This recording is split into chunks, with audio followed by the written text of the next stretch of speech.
और बधाई सुनाने वाले आते थे 6 महीने तक लगातार। इधर सुखदेव महाराज वर्णन करते हैं, अभी बधाइयों का ही दौर चल रहा था, 7 दिन हो गए। भगवान कितने दिन के हैं? 7 दिन के हैं। और 7 दिन के कृष्ण को आज एक राक्षसी मारने चली आई। कंस ने तुरंत पूतना को भेज दिया। पूतना का अर्थ होता है जिसके कोई पूत ना हो, पूत ना, जो किसी के ना पूत को देख सके ना उसके कोई पूत हो, इसलिए उसका नाम है पूतना। और पूतना जानते हो कौन थी? वर्णन आता है पूतना पूर्व जन्म में राजा बलि की बहन रत्नमाला थी। जब भगवान वामन का अवतार लेकर आए और राजा बलि के यहां पधारे तो पूतना उनके बाल रूप को देखकर मंत्रमुग्ध हो गई और मन ही मन सोचने लगी कि ये बच्चा अगर मेरा पुत्र होता तो इसे मैं अपना स्तन से दूध पिलाती। भगवान समझ गए कि तुम्हारी मन की मनोकामना अवश्य पूर्ण करेंगे। लेकिन उसी समय भगवान ने राजा बलि को छल लिया। तभी पूतना के मन में विचार दूसरा उत्पन्न हो गया, अरे ये अगर मेरा पुत्र होता, मेरे भाई को छला है, अपने स्तन पर जहर लगाकर इसे पिलाकर मार देती। भगवान बोले ये इच्छा भी पूर्ण करेंगे। और वही रत्नमाला द्वापर युग में महाराज पूतना बनकर आई।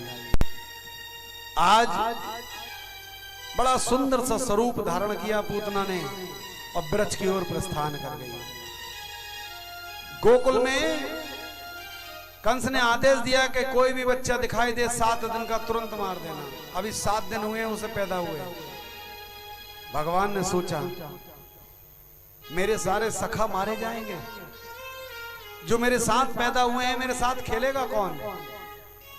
इसलिए भगवान के जो मन है नारद, वो जंगल में घूमते घूमते उस स्त्री को मिल गए। नारायण नारायण। पूतना ने प्रणाम तो कर लिया। अब नारायण जी तो जानते हैं नारद मुनि के ये पूतना है, क्योंकि भगवान के मन है नारद। कहां जा रही हो देवी? पूतना कहने लगी मैंने सुना है यहाँ पर किसी के यहाँ कोई बच्चा हुआ है। तो नारद बोले किसी के यहाँ नहीं, नंद बाबा के यहाँ हुआ है। अरे बहुत ही तेजस्वी बच्चा है, लोग बधाइयां गा रहे हैं, तुम भी जाओ। पता बता दिया। भगवान का काम आसान हो गया। क्यों? क्योंकि किसी और के यहाँ जाती तो उसका वध करती, और वध होता तो किसी वृक्ष के ही पुत्र का होता और वो भगवान का सखा रहता। तुरंत पूतना आज आ गई नंद बाबा के यहाँ। और इधर नंद बाबा गए थे कर देने के लिए। नंद बाबा कर देने गए थे मथुरा। उन्हें तो पता भी नहीं था। वो कंस क्या कर जमा करने गए थे, इधर पूतना आ गई। मैया यशोदा लाला को गोद में लिए बैठी थी, 7 दिन का लाला। पूतना बोली मैया बधाई हो। मैया बोली अरे बहन बधाई हो, कहां से आई हो? तो बोली इसी 84 ब्रज से आई हूं मैया। अब देखो ब्रज में तो 84 गांव है, तो ब्रज के जो 84 गांव हैं उनमें क्या पता किसकी है। मैया ने ज्यादा पूछा भी नहीं कैसे आई बहन? अरे आई क्या, तुम्हारे लाला को देखने आई हूं, उसकी बलैया उतारने आई हूं। मैया बोली वाली लाला को दे दियो पूतना के हाथ में।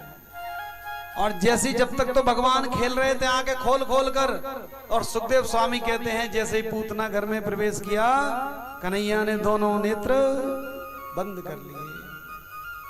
और मैया ने जब पूतना की गोदी में दिया तो बिल्कुल नेत्र बंद कर लिए। पूतना बोली ये तो सो गया, अब तो और भी आसान होगा, ना रोएगा ना चीखेगा ना चिल्लाएगा, मेरा काम हो जाएगा।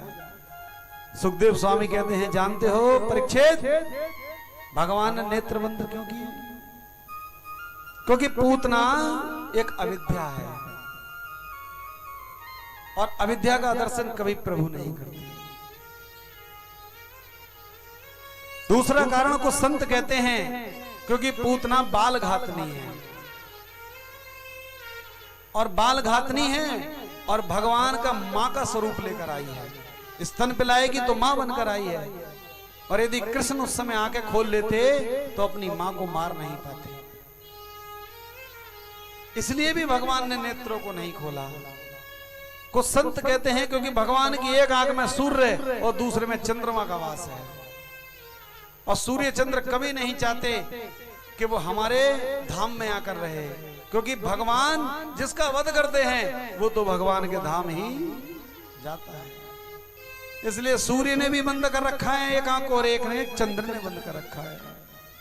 इस प्रकार से भगवान वर्णन करते हैं। बहुत 22 कारण हैं इसके, 22 प्रकार बताएं कि भगवान ने 22 प्रकार से आंखों को, नेत्रों को नहीं खोला। ब्रज के संत तो बड़ी बड़ी सुंदर व्याख्याएं करते हैं इस बारे में। आज आंखें बंद करके, नेत्र बंद करके भगवान पूतना की गोदी में चले गए। पूतना ने तुरंत मौका देखा, मैया तो गई अंदर माखन लेने के लिए, और पूतना ने अपना स्तन भगवान के मुख में दे दिया। सुखदेव कहते हैं राजन, भगवान ने पहले तो उसके दूध का पान किया, अब जहर लगा गई, जहर का पान नहीं किया, पहले दुग्ध का पान किया। फिर जहर जो लिया है उसको महाराज जीभ से चाटकर एक तरफ कर दिया, और तुरंत भोले बाबा को याद किया, और भोले बाबा से बोले, बाबा तुम हमारी जीभ में आकर विराजमान हो जाओ, क्योंकि तुम्हारी बूटी मैया लगा कर लाई है।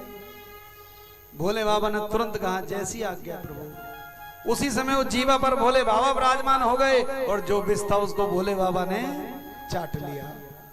भोले बाबा ने जब विष चाटा, भगवान बोले अब तुम जाओ, तुम्हारा काम हो गया, अब हम इसके प्राणों को पीना प्रारंभ करते हैं। और भगवान ने पूतना के प्राण पीने प्रारंभ कर दिए, और कहते हैं जब प्राण पिए तो पूतना, जो कि बड़ी सुंदर नारी का रूप धारण करके आई थी, आज अपने असली रूप में आ गई, और धीरे धीरे उसका आकार बढ़ने लगा, वन की ओर भागने लगी, यमुना के किनारे भागी।